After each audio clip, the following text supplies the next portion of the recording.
નમસ્કાર ખેડૂત મિત્રો, ઓનલી ખેડૂત હેલ્પમાં આપનું સ્વાગત છે। આજે તારીખ 30 જુલાઈ 2026 આજના મહત્વના હવામાન સમાચાર જાણીશું, જેમાં ગુજરાતમાં ભારેથી અતિ ભારે વરસાદનો રાઉન્ડ આવી રહ્યો છે। બંગાળની ખાડીમાંથી બનેલી લો પ્રેશર સિસ્ટમ ડિપ્રેશન કેટેગરીમાં આવી અને ગુજરાત તરફ અત્યારે પહોંચી રહી છે। ઇન્દોર આજુબાજુ આજે સ્થિત આ સિસ્ટમ ગુજરાતમાં આજે રાત્રે તેમજ આવતીકાલે અસર ચાલુ કરશે, જેમાં દાહોદ ગોધરાના વિસ્તારો હોય, દક્ષિણ ગુજરાતના વિસ્તારોમાં સૌથી પહેલાં શરૂઆત થશે। તો જોઈએ સંપૂર્ણ અપડેટ। ચેનલમાં નવા હોય તો સબસ્ક્રાઇબ કરી લેજો। સૌથી પહેલાં આજની અપડેટ જોઈએ તો આજે બંગાળની ખાડીમાંથી સિસ્ટમ બનેલી છે તે અત્યારે અહીં પહોંચી છે। ખાસ રાયપુર આજુબાજુ તેનું, નાગપુર રાયપુર આજુબાજુ તેનું કેન્દ્ર છે। સોલાપુર, મુંબઈ અને દક્ષિણ ગુજરાત ઇન્દોર સુધી તે આ રીતે ફેલાયેલી છે। તો આ રીતે ગુજરાતમાં પણ આજે તેની અસર આપણને જોવા મળશે, જેમાં ખાસ કરીને દાહોદના વિસ્તારો હોય, વડોદરાના જે વિસ્તારો છે, તેમજ ગોધરા, દાહોદ, બાંસવાડા આ જે બધા વિસ્તારો છે, તેમજ દક્ષિણ ગુજરાતની વાત કરીએ તો સુરત આજુબાજુના જે વિસ્તારો છે, નવસારી, તાપી, નવાપુર, ડાંગ, વલસાડ, વાપી, ખાડોલી, કપરાડા, વાની, જેમાં આજે બપોર સુધીમાં વરસાદી માહોલ જોવા મળશે। સૌરાષ્ટ્રમાં હાલ અત્યારે આજે કોઈ વરસાદની શક્યતા દેખાતી નથી। બપોર પછીના સમયગાળામાં સાંજના 7 વાગ્યા સુધીમાં દક્ષિણ ગુજરાતની અંદર વરસાદી માહોલ જોવા મળી શકે। આવતીકાલે 31 તારીખ વહેલી સવારની અપડેટ જોઈએ તો ઉત્તર ગુજરાતની અંદર પણ મહેસાણા હોય, ડુંગરપુર હોય, બાંસવાડા હોય, દાહોદ હોય, વડોદરા હોય, ગોધરા હોય, અમદાવાદ હોય, તેમજ ભરૂચ, સુરત, વલસાડ, નવસારી, ડાંગ, તાપીના જે વિસ્તારો છે, જેમાં વરસાદી માહોલ આપણે વાપી, ખાડોલી, કપરાડા, વાની આ બધા વિસ્તારોમાં જોવા મળશે। આવતીકાલે શુક્રવારે બપોરે 12 વાગ્યા સુધીની અપડેટ જોઈએ, જેમાં સૌરાષ્ટ્રમાં રાજુલા, મહુવા, તળાજા, ભાવનગર, બોટાદ, પાલીતાણા, અમરેલી, ધારી આ બધા વિસ્તારોમાં શરૂઆત થશે। બાકી ઉત્તર ગુજરાતના વિસ્તારો હોય, મધ્ય ગુજરાત હોય, ડુંગરપુર હોય, દાહોદ, ગોધરા, વડોદરા હોય, છોટાઉદેપુર હોય, ભરૂચ, સુરત, વલસાડ, નવસારી, ડાંગ, તાપી આ જે બધા વિસ્તારો છે, જેમાં વરસાદની શક્યતા પૂરેપૂરી રહેલી છે। ખાસ કરીને જોઈએ આપણે 31 તારીખે રાત્રિની અપડેટ, જેમાં 31 તારીખ અને રાત્રિના સમયગાળા દરમિયાન આ સિસ્ટમ સૌરાષ્ટ્રમાં રાજુલા, મહુવા, તળાજા, ભાવનગર, પાલીતાણા, ગારિયાધાર, જેસર, બગદાણા, અલંગ, લીલિયા, સાવરકુંડલા, ધારી, વિસાવદર, રાજકોટ, બોટાદ અને ધંધુકા સાઈડના વિસ્તારો હોય, તેમજ મોરબી, માળિયા, ધ્રાંગધ્રા, સુરેન્દ્રનગર સાઈડના વિસ્તારો હોય કે પછી આડેસર, રાપર સુધીના જે વિસ્તારો છે। ઉત્તર ગુજરાતની વાત કરીએ તો રાધનપુર, પાટણ, પાલનપુર, ઈડર, મોડાસા, મહેસાણા આ બધા વિસ્તારોમાં વરસાદની સંભાવના છે। ઉત્તર ગુજરાતમાં સૌથી વધારે અને મધ્ય ગુજરાતમાં સૌથી વધારે અસર રહેશે અમદાવાદથી વડોદરા, ગોધરા અને દાહોદ સુધીના વિસ્તારો છે। તેમજ દક્ષિણ ગુજરાતમાં વાત કરીએ તો ભરૂચથી સુરત, તાપી, વલસાડ, નવસારી, ડાંગ, વાપી આ બધા વિસ્તારોમાં સૌથી વધારે અસર જોવા મળશે। 1 તારીખે અને 31 તારીખે રાત્રે અમદાવાદથી ઉત્તર ગુજરાતમાં મેઘતાંડવ જેવી સ્થિતિ સર્જાઈ શકે। આપ જોઈ શકો છો અમદાવાદ, ગાંધીનગરના જે વિસ્તારો છે, જેમાં સૌથી વધારે વરસાદ આપણને જોવા મળે।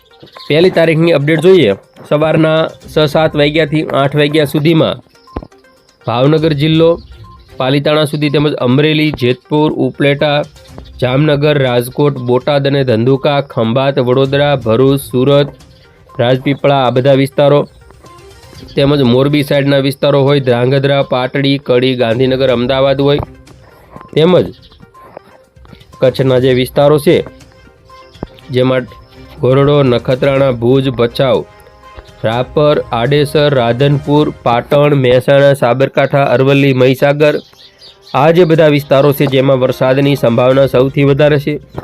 દક્ષિણ ગુજરાતમાં ભરૂચ, સુરત સુધીના જે વિસ્તારો છે, જેમાં સૌથી વધારે વરસાદ પડશે।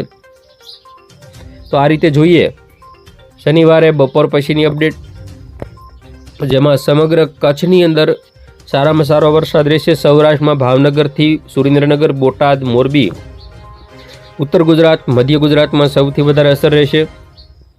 1 તારીખે રાત્રે જામનગર, દ્વારકા, પોરબંદરના પટ્ટામાં સિસ્ટમ ધામા નાખશે।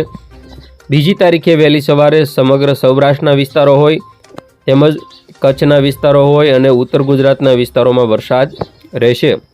જોઈએ ત્યાર પછી કઈ સિસ્ટમ યુરોપિયન મોડલ દર્શાવી રહ્યું છે. 13-14 તારીખ આજુબાજુ બંગાળની ખાડીમાં ફરી વખત સિસ્ટમ બને તો 15 ઓગસ્ટ આજુબાજુ ગુજરાતમાં આવી શકે છે. વાત કરીએ આઇકોન મોડલ અનુસાર સિસ્ટમ આખા ગુજરાતને ઘેરી લેતી હોય તેવું દર્શાવવામાં આવી રહ્યું છે.